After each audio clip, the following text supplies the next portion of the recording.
FIFA کی normalization committee کی تاخیری حربے کھیل کو براہ راست نقصان پہنچانے لگے۔ پاکستان اسپورٹس بورڈ نے دستاویز تاخیر سے جمع کرانے پر ویمن فٹ بال ٹیم کو سنگاپور دورے کے لیے NOC جاری کرنے سے انکار کر دیا۔ پاکستان اور سنگاپور کی ویمن فٹ بال ٹیموں کے درمیان 15 اور 18 جولائی کو میچز شیڈول ہیں۔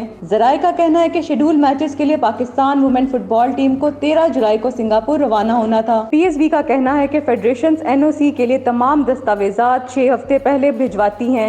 ذرائع کا کہنا ہے کہ PSB نے وقت کی کمی کی وجہ سے NOC کے اجرا سے معذرت کر لی۔ PSB نے پاکستان فٹ بال فیڈریشن کو جواب میں کہا کہ عید تعطیلات کی وجہ سے PSB کو NOC کی درخواست 3 جولائی کو ملی۔ NOC پر کام نہیں ہو سکتا۔ ذرائع کے مطابق PSB کی جانب سے دستاویزات تاخیر سے ملنا صرف ایک بہانہ ہے۔ حقیقت میں حکومت فٹ بال فیڈریشن کے انتخابات میں بیجا تاخیر پر نارملائزیشن کمیٹی سے ناراض ہے۔ وزارت بین الصوبائی رابطہ نے متعدد بار فیفا کی قائم کردہ PFF نارملائزیشن کمیٹی کو انتخابات کرا کر فیڈریشن کے معاملات منتخب باڈی کے سپرد کرنے کی ہدایت دی، جس پر چیئرمین ہارون ملک نے کئی یقین دہانیاں کرائیں، لیکن کسی ایک پر بھی عمل نہیں کیا، جس کے باعث وزارت نے فیفا کو خط لکھ کر ان کی بدنیتی سے آگاہ کر دیا۔ نارملائزیشن کمیٹی کی جانب سے انتخابات میں تاخیر پر ملک بھر کے فٹ بال اسٹیک ہولڈرز نے بھی ان کے خلاف آوازیں بلند کرنا شروع کر دی ہیں اور اس ضمن میں ملک گیر تحریک کے لیے فٹ بال کے دھڑوں کے مابین مذاکرات جاری ہیں، جن کے فائنل ہونے پر کسی بھی وقت ہارون ملک اور ان کے رفقا کار کے خلاف تحریک شروع کرنے کا اعلان جاری کیا جا سکتا ہے۔